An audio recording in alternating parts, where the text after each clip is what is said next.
Allah menyebutkan Al-Quran turun di bulan Ramadan bukan bacaan manusia, tapi hudan linnas, tuntunan, petunjuk bagi manusia, bayinat, penjelas, wal furqan, pembeda mana yang baik mana yang buruk.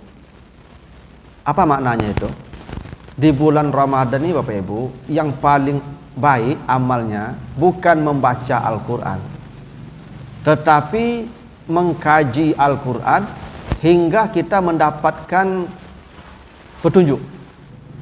Harusnya Bapak Ibu setiap malam Ramadan itu jamaah tuh bawa catatan semua. Seperti anak-anak sekolah tuh bawa catatan. Orang di HP tu. Duduk tenang awak. Okey. Ayatku awak baca, simak, pegang Quran sama-sama. Ini jelaskan perkataan lu. Ini arti harfiahnya ini. Ini arti harfiahnya ini. Maksudnya ini, maksudnya ini. Oh, ibu bapak baru tahu. Oh, begitu ya maksudnya. Oh, kalau kurang paham, tanya lagi. Itu yang mesti dilakukan. Dan itu tidak bisa antara Isya dan Tarawih yang waktunya hanya maksimal 20 menit. Apa yang mau disampaikan? Kalau sudah Tarawih bisa santai-santai, mereka ini duduk-duduk nyanda-nyanda sambil menjunjung kan, santai-santai itu Pak. Dibuat pembukuan tu kamari. Iko makok capek pulang kau kan pembukuan kau.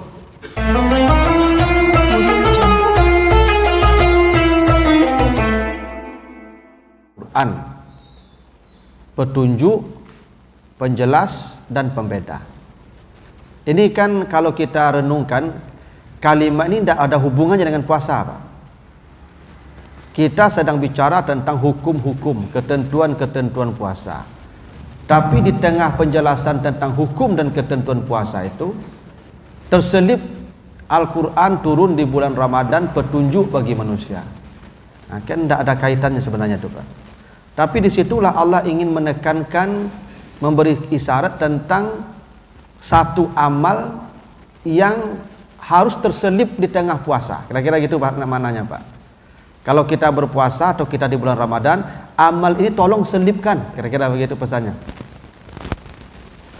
Amal ini tidak amal wajib, tidak amal yang seperti puasa dan qiyamul lail yang memang itu ya selalu dikerjakan Nabi, tidak pernah ditinggalkan Nabi.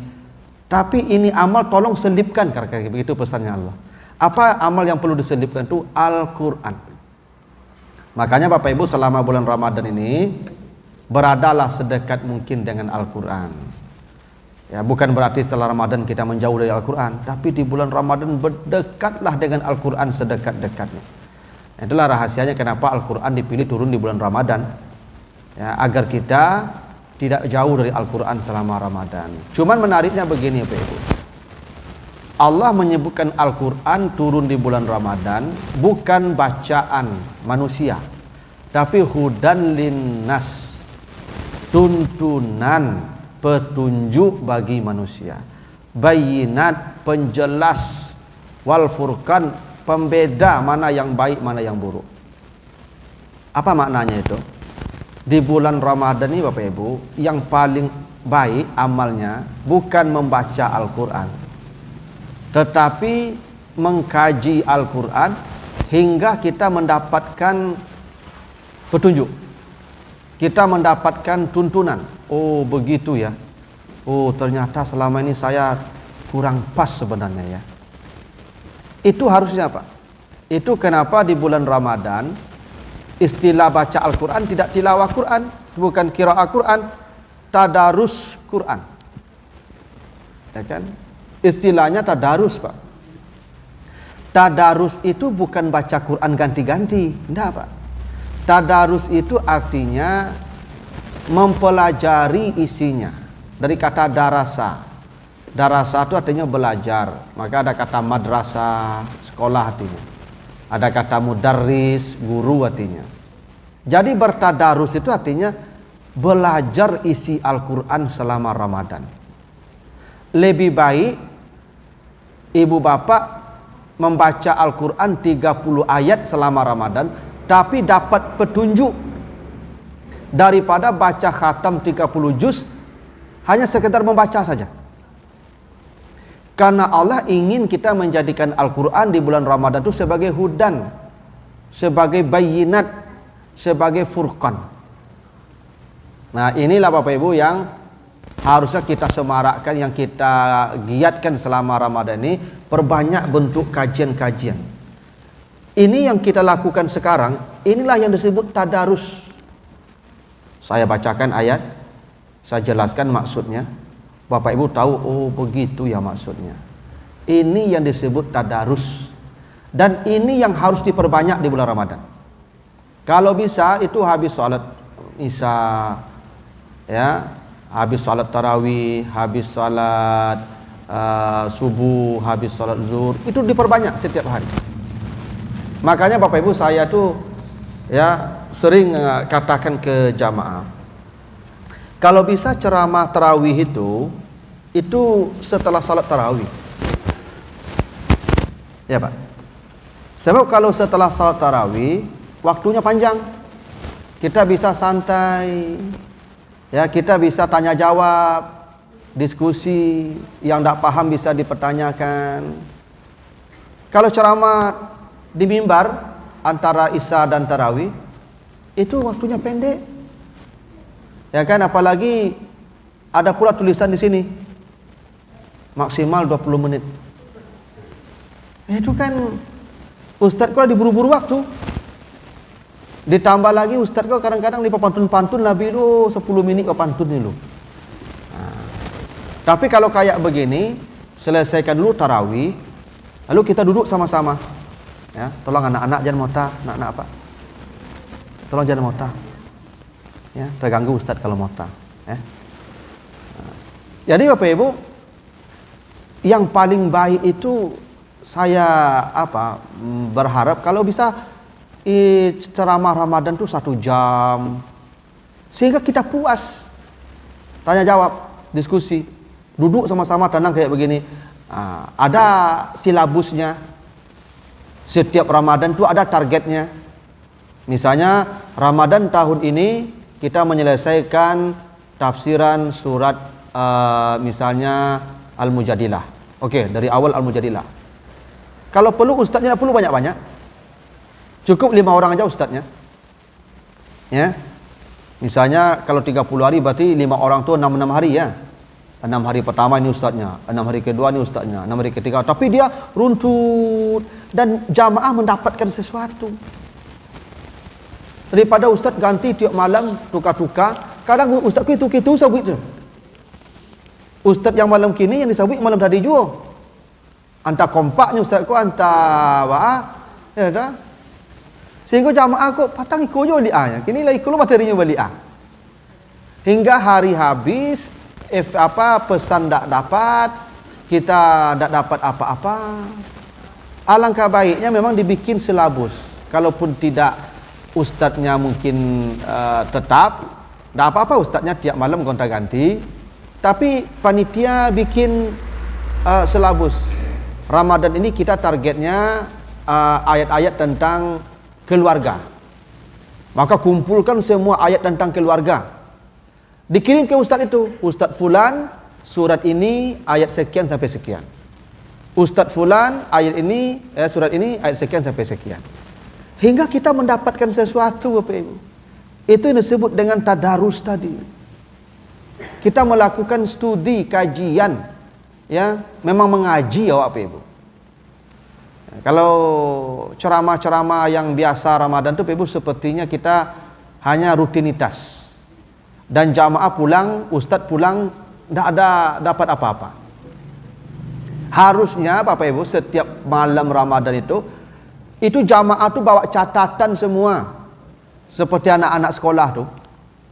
Bawa catatan. Orang di HP itu. Duduk tenang awak. Okey. Ayatku awak baca, simak, pegang Quran sama-sama. Ini jelaskan perkataan lu. Ini arti harfiahnya ini. Ini arti harfiahnya ini. Maksudnya ini, maksudnya ini. Oh, ibu bapak baru tahu. Oh, begitu ya maksudnya.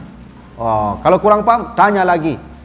Itu yang mesti dilakukan. Dan itu tidak bisa antara Isya dan Tarawih yang waktunya hanya maksimal 20 menit. Apa yang mau disampaikan? Kalau sudah tarawih bisa santai-santai, mereka ini duduk-duduk nyanda-nyanda sambil menjunju kan santai-santai itu Pak. Dibuat pabukon tu kamari. Iko makok capek pulang kau kan pabukon kau. Ya. Buat kamari. Memanglah pandai yang mau sampaikan Pak kepada pengurus, kau buat ceramah tarawih kau sudah tarawih banyak Pak. Supaya gak batanang wak ceramah kau macam. Mengaji wak macam. Okey cik pengurus, kau sudah tarawih Pak Ustaz tinggal Pak Ustaz juga pengurus lain ciknya. Dan jamaah lebih lari ciknya.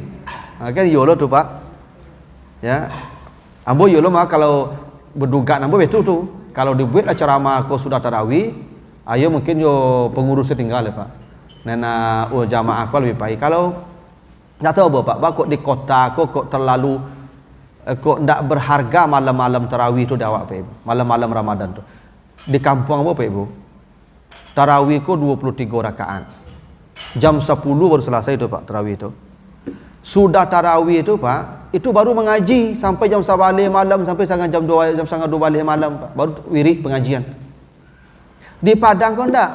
Udahlah ceramah sampai jam tarawih setengah jam lah. Jam 9 lalangang masjid le Pak. Padahal di malam Ramadan tu kita harus qiyam, ndak laluk-laluk. Tu maka ndak ada tahajud di bulan Ramadan kau. Sebab tahajud tu lalu di Ramadan kau tarawih, namanya tarawih tu santai-santai wak beribadah malam tu. Kalau ada lalu-lalu tu bangar dikajak-kajak pulang capek. Ya. Harusnya kau pulang wak jam 2 balik baru pulang. Kan kata Nabi begitu, di malam hari kamu menahan makan, sama namanya, man sama Ramadana. Di malam hari kamu menahan tidur, qama namanya, man qama Ramadan. Jadi siangnya makan ditahan, lapar ditahan, malamnya kantuk ditahan. Itu makanya tidak ada tahajud Ramadan tu. Karena tidak tidur. Tapi di kota ni Pak Ibu, di kita ini kok tidak tahu saya kenapa kok malam Ramadan tu aktivitas ibadahnya kok jauh ya dari harapan. Ya, tolong anak Pak aja mau tanang nak. Kalau mau Ustaz tak ganggu. Paham ya? Nah, jangan mau nak. Nah. Nah, ini Bapak Ibu yang disebut dengan tadarus Al-Qur'an, ya. Nah, jadi saya tak tahu Pak, apa kita bisa melakukannya atau tidak. Tapi saya kira ini virus seperti ini harus disebarkan. Agar malam-malam Ramadan itu memang terasa aktivitas ibadah. Kalau bisa kajian-kajian Ramadan tu bukan 20 menit, minimal 1 jam. Kalau Bapak Ibu pergi ke Makkah bulan Ramadan nih, yang pernah Bapak Ibu melaksanakan Ramadan di tanah suci itu jam berapa orang selesai tarawihnya Pak? Itu hampir subuh tuh Pak. Dan banyak kegiatan di situ tuh Pak. Kan memang begitulah harusnya. Kita salatnya sedikit, di sana 23 rakaat Pak. Mungkin bisa jadi 1 juz 1 malam tuh Pak. Itu tarawih di Makkah tuh kalau Pak nonton live-nya itu kadang hampir 2 jam tuh Pak. Tarawih mereka tuh Pak. Kadang memang begitu ibadah tarawih itu santai-santai. Nah, kalau kita tidak bisa tarawih ya, yang santai-santai, yang panjang-panjang begitu, minimal kegiatan-kegiatan malam lah, seperti i'tikaf, seperti tadarus tadi. Dulu di kampung-kampung Pak, ketika listrik belum ada, itu pulang tadarus tu jam 1:30 balik, jam 1 bagai, jam 2 bagai pulang tadarus. Sudah tarawih itu duduk sama-sama tu tadarus, kadang ada berkunjung ke surau-surau. Ya, malam kini di surau itu, malam esok pindah surau ini. Itu jam 1 malam baru pulang, jam 2 malam. Itu tidak ada listrik zaman itu Pak. Ini listrik sudah terang, ya, masjidnya nyaman, AC, kok tidak bertahan kita di masjid? Kok bagage pulang, padahal di pulang tidak ada dicari tu Pak. Nah, itulah ya anehnya Pak. Ya, ketika Ramadan diberikan Allah khusus sebagai bonus untuk awak beribadah, kita enggak. Memang ada apa Ibu, Bapak ya, misalnya memang ketika ada kesempatan beramal dengan nilai besar, memang godanya besar. Dulu umat Nabi Musa disuruh beribadah hari Sabtu dan pahalanya besar hari Sabtu. Tapi begitu hari Sabtu datang, ikan gadang-gadang ke tepi. Ya kan, kalau nak Sabtu hari tak ada ikan Pak. Orang yang menangkap ikan, yang nelayan kerjanya itu tak tahan Pak mencari ikan gadang-gadang tu. Akhirnya perai sembahyang hari Sabtu tu. Libur sampai tangkap ikan tu Pak. Tu makok jadi baru tu. Maka dikutuk Allah jadi monyet, jadi baru sadonya. Memang Ramadan ku sama Pak. Ibadah besar nilainya, tapi godaan besar. Apa godaannya? Apa yang nenek jual laku. Tu ikan itu Pak. Jadi dulu umat Nabi Musa digoda jo ikan di hari Sabtu. Umat Nabi Muhammad digoda di hari bulan Ramadan dengan bakwan, cindu, ya kan, baju, ya kan. Makanya bulan Ramadan ku gali laku Pak. Apa yang dibuat gali laku. Tu ikan Nabi Musa tu, ikan umat Nabi Musa tu yang hadir kini tu. Maka banyak ibu-ibu lah sibuk menggali bulan Ramadan kau daripada beribadah. Lah sibuk menyiapkan gali untuk besok pada tarawih. Ya tahu? Padahal Ramadan kau dah untuk menggali loh, untuk beribadah. Tapi yang dijual yang kita bikin jadi komunitas dagang laku semua. Tu ikannya tu Pak. Makanya tak sedikit kita ni Pak yang tinggal tarawih hanya untuk mencari gali. Ya tahu? Mencari gali tarawih lah tinggal. Membuat gali tarawih tinggal. Padahal tujuan utama Ramadan tu untuk ibadah siam dan qiyam. Tapi godaknya kadang ikannya kadang-kadang ikut tu. Gitu Pak. Itu makanya harus sudah berubah kita nih Pak dalam menghadapi malam-malam Ramadan ini. Kalau bisa malam-malam tu perbanyaklah berdiam di masjid. Kalau tidak akan melakukan kajian minimal duduk-duduk saja di masjid ini Pak. Itu kan amalnya besar pula. Duduk berdiam di masjid itu. Ya, tapi itulah yang dikatakan Allah, bulan Ramadan turun Al-Quran biar petunjuk bagi manusia. Jadikanlah Al-Quran sebagai petunjuk. Jadi ibu-ibu bapak, jangan berlomba banyak membaca. Bagus banyak membaca itu, tapi berlombalah banyak melakukan kajian sehingga kita mendapatkan tuntunan dari Al-Quran. Ada sebagian ibu-ibu saya lihat, kan ceramah Ramadan ini Pak, ya. Ceramah Ramadan ini kan bahagian daripada tadarus. Ada ibu-ibu ni ustaz ceramah menjelaskan Al-Quran, ibu kau lari ke belakang ke temboknya menamatkan satu juz hari itu. Saat ustaz berceramah tadi, alangkah ruginya ibu. Alangkah ruginya. Harusnya ibu dengar ustaz tu menjelaskan Al-Quran tadi, satu ayat saja dijelaskannya, ibu mendapatkan ilmu lebih baik nilainya daripada menghatamkan satu juz di belakang sendiri itu, yang tanpa pemahaman itu. Karena fungsi Al-Quran itu yang pokok hudan, tuntunan. Bagaimana Bapak Ibu dapat tuntunan kalau tidak pernah mempelajari isinya? Makanya rugi Bapak Ibu tuh. Makanya beribadah tuh dengan ilmu, tidak diagak-agak loh Bapak Ibu. Kebanyakan ibu-ibu kan ada program one day one juice kan? Kan ada program Ramadan ibu-ibu banyak tuh kelompok-kelompoknya tuh. Satu hari satu juz. Kebetulan dia sibuk siang tadi tak kajian satu juz doh. Ustaz berceramahnya baca Quran di belakang lain. Itu enggak boleh tuh ibu. Rugi ibu tuh. Lebih besar pahalanya mendengar itu. Ya. Nah, lalu kata Allah, "Faman syahida minkumus syahra falyasum." Siapa yang melihat bulan di antara kamu, maka dia hendaklah berpuasa. Jadi memang puasa itu dimulai dengan melihat bulan. Melihat itu Allah menggunakan kata syahida. Syahida itu bukan melihat, artinya menyaksikan. Ya. Menyaksikan itu yang namanya kesaksian atau saksi, tidak selalu dengan mata. Ya Pak? Tidak selalu dengan mata Pak. Saksi kan tidak selalu dengan mata Pak. Ada saksi yang melihat kejadian di tempat perkara, namanya saksi TKP. Kalau ada orang menuduh orang lain berzina, maka kata Allah wajib mendatangkan 4 orang saksi, arba'ah syuhada. Saksi apa itu? Saksi yang melihat dia melakukan hubungan, dilihatnya dengan mata kepalanya. Itu namanya saksi TKP. Tapi ada saksi ahli. Dulu Nabi Yusuf ya berdua di kamar dengan Zulekha, tidak ada orang. Lalu Yusuf lari, dikejar Zulekha, dapat bajunya sobek, datang suaminya, kata Zulekha, Yusuf hendak memperkosa saya. Kata Yusuf, tidak ada saya perkosa dia. Dia yang mengejar saya. Ada dua tuduhan. Yang satu menuduh memperkosa orang, menuduh Yusuf, Zuleha menuduh Yusuf hendak perkosa dirinya. Yang satu mengatakan dia yang mengejar saya. Saksi tidak ada. Maka kata Allah, wa syahida syahidun min ahliha. Bersaksilah seorang saksi dari keluarga Zuleha. Apa kesaksiannya? Kalau bajunya sobek dari depan, berarti Yusuf salah. Gitu ya. Kalau bajunya sobek dari belakang, berarti Zuleha salah. Dilihat baju sobek dari belakang, oh Zuleha salah. Saksi apa namanya itu? Saksi ahli. Dia menganalisa dengan ilmu pengetahuan, dengan logika. Kalau sobek dari depan, tidak mungkin, ya kan? Yusuf itu pasti Zuleha membela diri. Kalau Yusuf dari belakang sobek baju, tidak mungkin pelaku dari belakang sobeknya. Pasti dia dikejar dan diburu.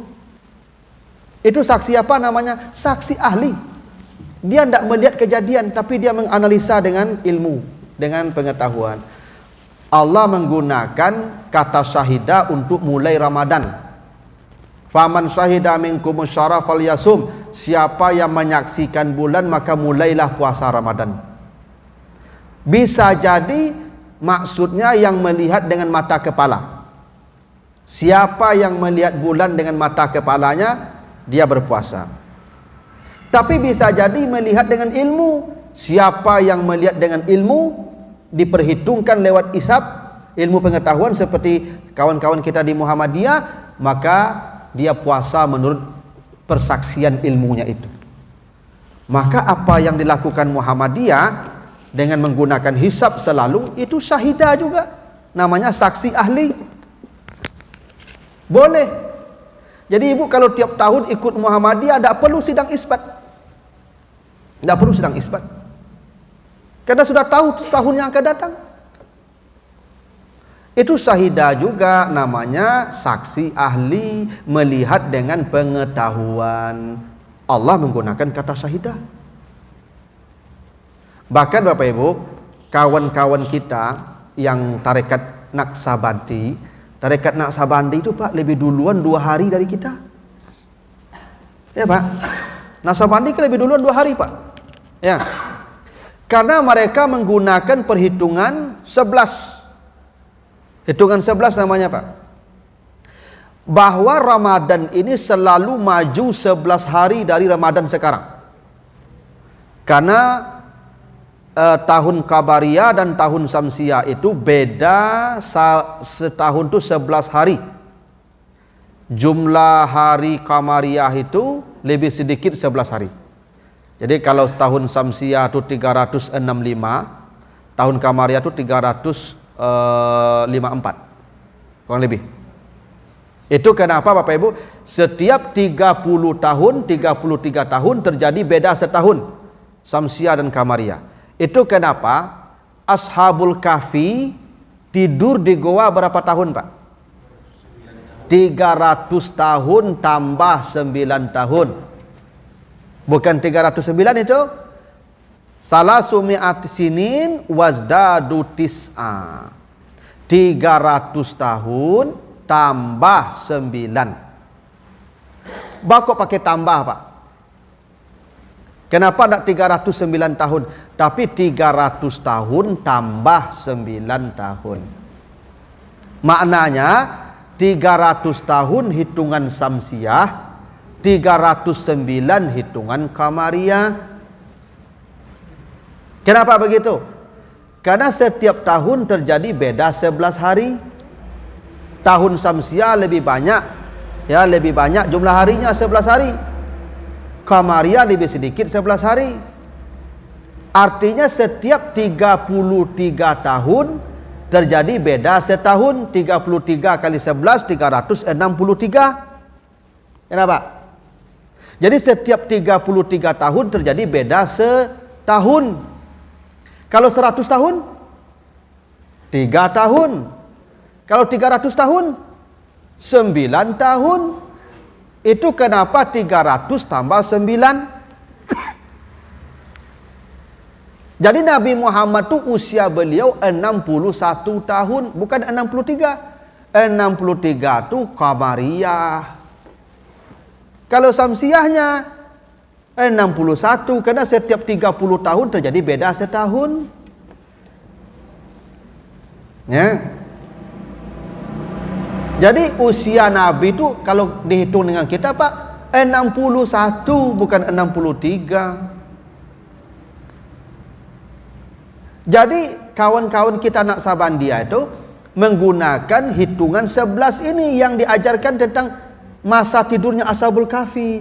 Maka mereka majukan 11 hari, majukan. Jadi mereka sudah tahu Pak 5 tahun ke depan puasa mereka.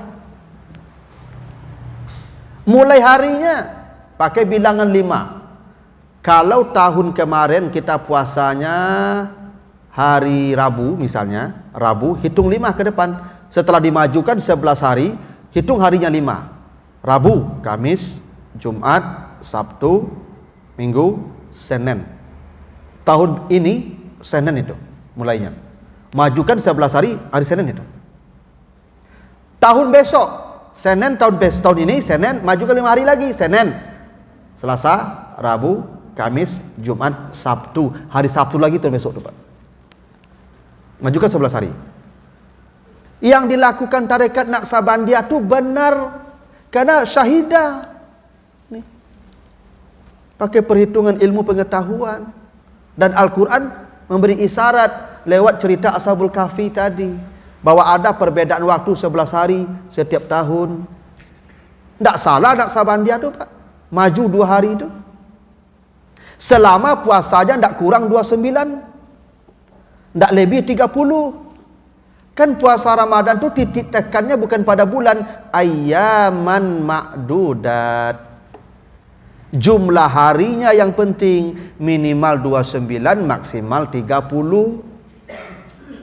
Selama 29 benar, selama 30 benar, yang tidak benar itu 28 atau 31. Harinya yang penting jumlahnya 29, 30. Mulainya bisa beda, boleh beda. Tarekat Sattaria itu mundur lagi 2 hari. Sattaria itu lambat lagi 2 hari Pak. Kenapa mereka lambat 2 hari? Karena mereka menggunakan faman syahida minkumus syahra, siapa yang melihat bulan, bukan melihat hilal Pak. Asyhar, bulan.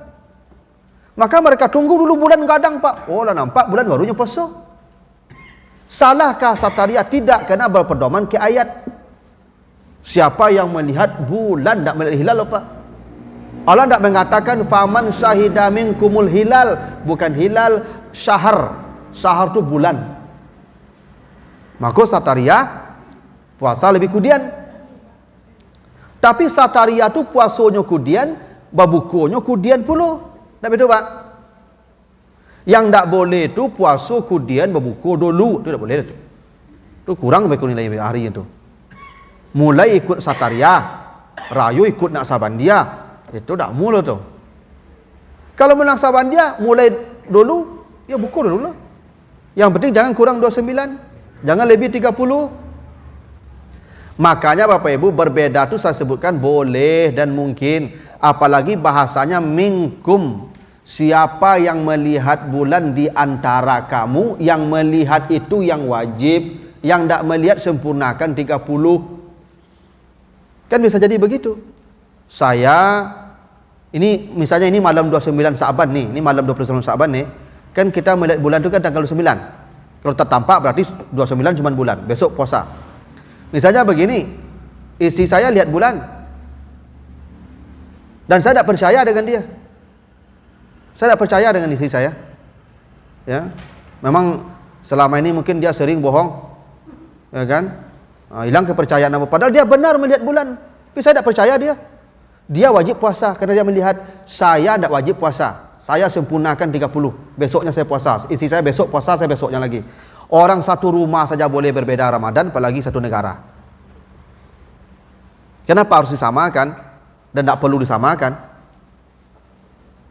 Kenapa ribut kita kalau berbeda? Biasa aja berbeda itu.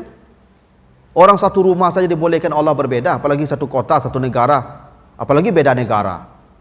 Tidak mesti sama. Yang mesti sama tuh hitungan hari 29 atau 30 itu mesti sama. Mulai akhir tidak mesti sama.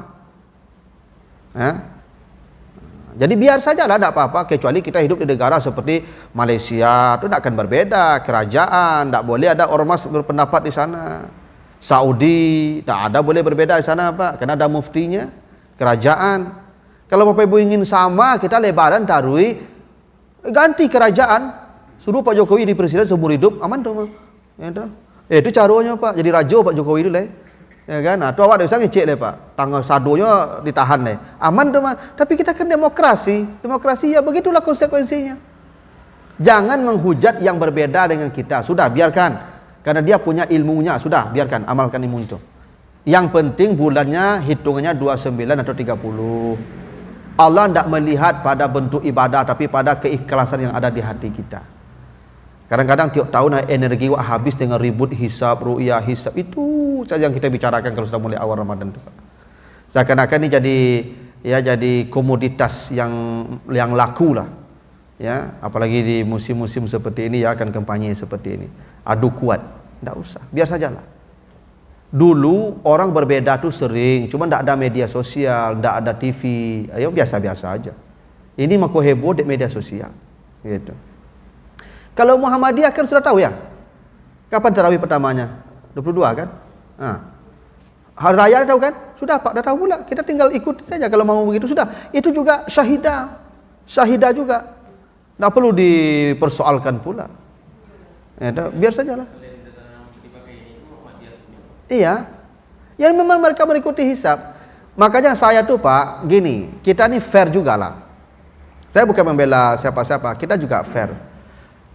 Ibadah ini, penentuan waktunya Pak, itu standarnya melihat dengan mata. Salat, kapan salat subuh? Tampak fajar, tak begitu? Bila kau lihat ada cahaya seperti benang membujur di sebelah timur di ufuk seperti ekor sapi. Nampak cahaya seperti benang, seperti ekor sapi dia di ufuk itu, membujur dia. Ya, itu fajar, maka salat subuh lah. Itu perintah tuh Pak. Pertanyaan saya, ada enggak kita yang melihat fajar Pak? Enggak kan? Sepakat aja Pak berbunyi alarm. Alarmnya apa nih? Hisab. Kenapa tidak ada satu pun yang melihat fajar? Harus kan lihat juga fajar kalau mau lihat hilal. Waktu zuhur, kapan mulai waktu zuhur? Kalau bayang-bayang sudah condong ke arah timur. Ya. Bayang-bayang tuh kalau di bawah badan kita tuh di puncak langit. Kalau sudah condong dia bayang-bayang kita tuh, tuh zuhur mulai tuh. Sampai kapan batas zuhur itu? Bayang-bayang sepanjang badan. Kalau bayang-bayang dilihat pakai mata enggak Pak? Pakai mata. Ada enggak Pak orang zuhur tagak di tengah panisnya dulu? Oh enggak. Alarm saja. Itu hisab. Kenapa kita tidak begitu tuntut Nabi lihat bayang-bayang? Asar, kapan waktu asar mulai? Bayang-bayang melebihi panjang badan. Sampai terbenam matahari, cahayanya kuning. Ya begitu? Kan dia mata Pak. Maghrib pakai mata, Isya pakai mata, tapi tidak ada satu pun waktu salat yang kita menggunakan mata, apa tuntunnya pakai mata. Kita sepakat saja pakai hisab. Kenapa tidak ribut? Ya karena tidak seksi. Makanya Bapak Ibu, tidak usah soal-soal yang ini kita menjadi persoalan terus. Yang mau pakai hisab silakan, yang mau pakai ru'yah silakan. Ya, karena Al-Qur'an memberi ruang kita berbeda dengan menggunakan kalimat syahidah tadi, bukan ra'a tapi syahidah minkumus syahra falyasum. Nah, itu. Ada pertanyaan dulu Bapak Ibu sampai sini? Silakan.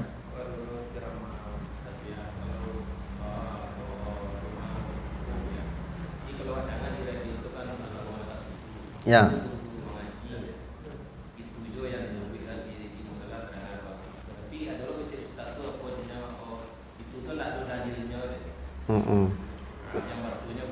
Ya memang dulu kita kalau dari dulu lah, kalau kita berbuka diajarkan setelah berbuka, setelah makan, sebelum makan ya, Sebelum berbuka kan?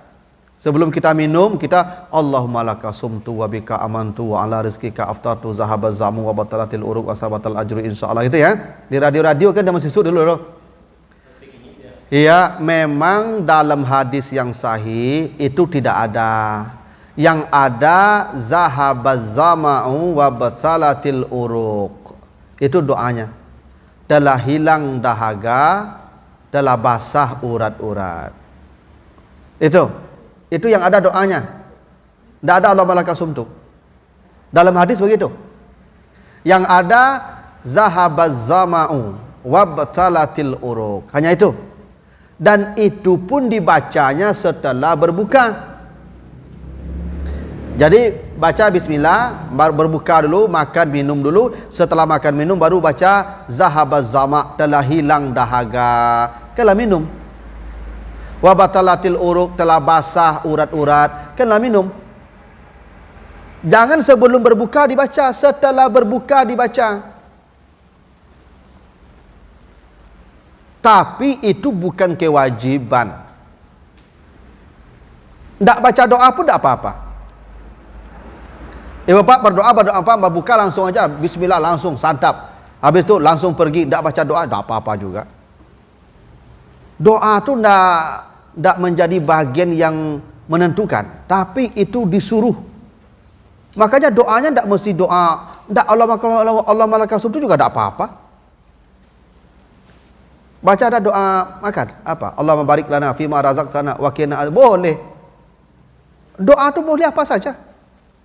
Cuma yang dari hadis itu sebutkan itu, dan itu pun bukan doa, itu pujian. Kalau makan biasa, ibu bapak kalau makan biasa di hari biasa doanya alham, itu bukan doa juga, pujian. Makanya alhamdulillah itu pujian. Alhamdulillahillazi at'amana wa saqana wa ja'alana minal muslim. Itu pujian-pujian, bukan doa. Sama dengan bismillahi Allahumma barik lana fi mara, itu baru doa. Kalau alhamdulillah itu bukan doa, itu pujian, tahmid. Zahabaz zama'u wa batalatil uruq, itu juga pujian, tidak doa. Ya. Jadi itu boleh saja, tidak ada masalah. Oh Bapak Ibu, abu you biasa cerita zat Allah malaka sumtu, saya mau baca tadi apa coba lah. Ya.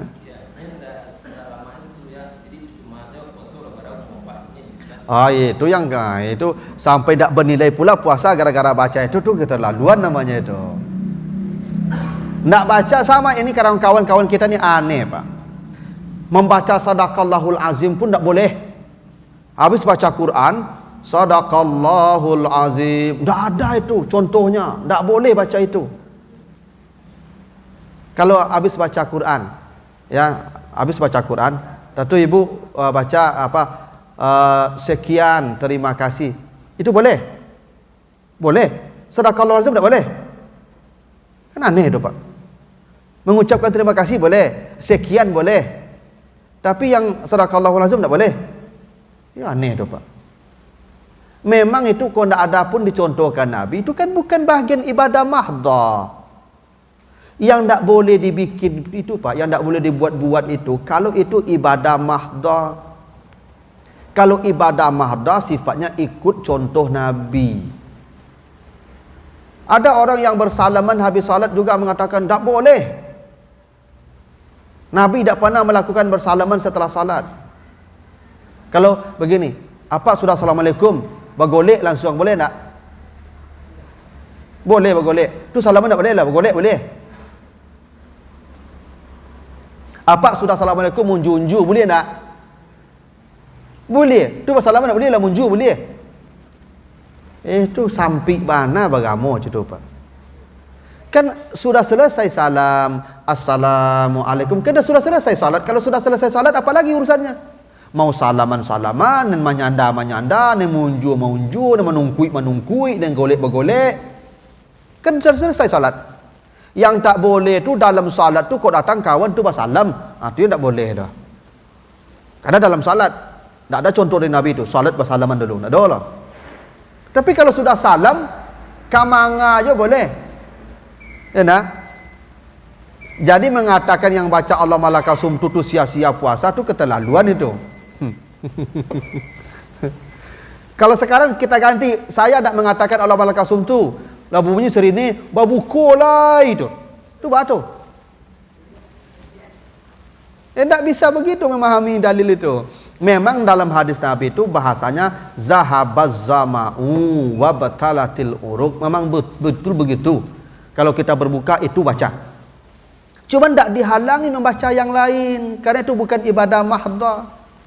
Beda dengan salat. Kalau salat ada perintahnya, sallu kama raaitumuni usalli. Salatlah kamu seperti kamu lihat saya, jangan tambah-tambah. Seperti apa kamu lihat saya, seperti itu kamu salat, jangan tambah-tambah. Kalau yang lain silahkan. Buat apa? Bahkan apa sebelum berbuku tu berdoa agak 5 minit lo, silakan. Ginilah. Ada tak ceramah berbuku bersama? Tidak pak. Menunggu buku bersama ceramah lo nak? Tausiah. Pernah tak Nabi bertausiah pak menjelang buku tu? Cuba tunjukkan hadis pak. Ada tak Nabi tausiah menjelang berbuku? Tak ada lah pak. Ya tak selalu pak yang tak ada contoh pada Nabi itu tak boleh, tak begitu berdalil itu. Besok zakat fitrah tu tanya ke nyopak, apa zakat fitrah pakai apa ya? Pakai bareh, ada tak Nabi pakai bareh? Nabi pakai korma, pakai gandum. Coba pakai bareh, makan yang pokok. Yang bahaya pakai piti malah. Padahal Nabi pakai piti pak zakat fitrah, tak ada. Bako je piti wak kini. Bako dak bid'ah itu. Bako dak sasik itu tu. Yang tak begitu beragama tu pak, tak sesempit itu kita mengambil dalil. Ibu yang berdoa yang biasa Allah malaka sum tu lanjutkan itu. Itu yang apa? Ambo dah dapat ilmu gini Ustaz. Ambo zahabaz zama'u wa batalatil uruq. Amalkan. Ambo dak berdoa Ustaz berkunyah, saya langsung cubalah. Tak ada masalah, yang penting berbuku itu ada. Soal bacaan itu tak penting. Nah, ini sudah masuk waktu kita Pak ya. Ini berarti tanggal berapa nanti itu Pak? Oh, tanggal 20 ya.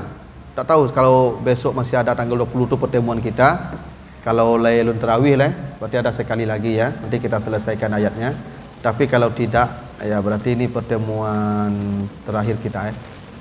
Berarti masih ada peluang di Senin ketiga nanti kalau Tarawih belum mulai. Kalau tanggal 22 berarti tanggal 21 tarawih Pak ya. Begitulah dulu Bapak Ibu ya. Mohon maaf jika ada yang kurang berkenan. Subhanakallahumma wa bihamdika asyhadu an la ilaha illa anta astaghfiruka wa atubu ilaika. Wassalamualaikum warahmatullahi wabarakatuh.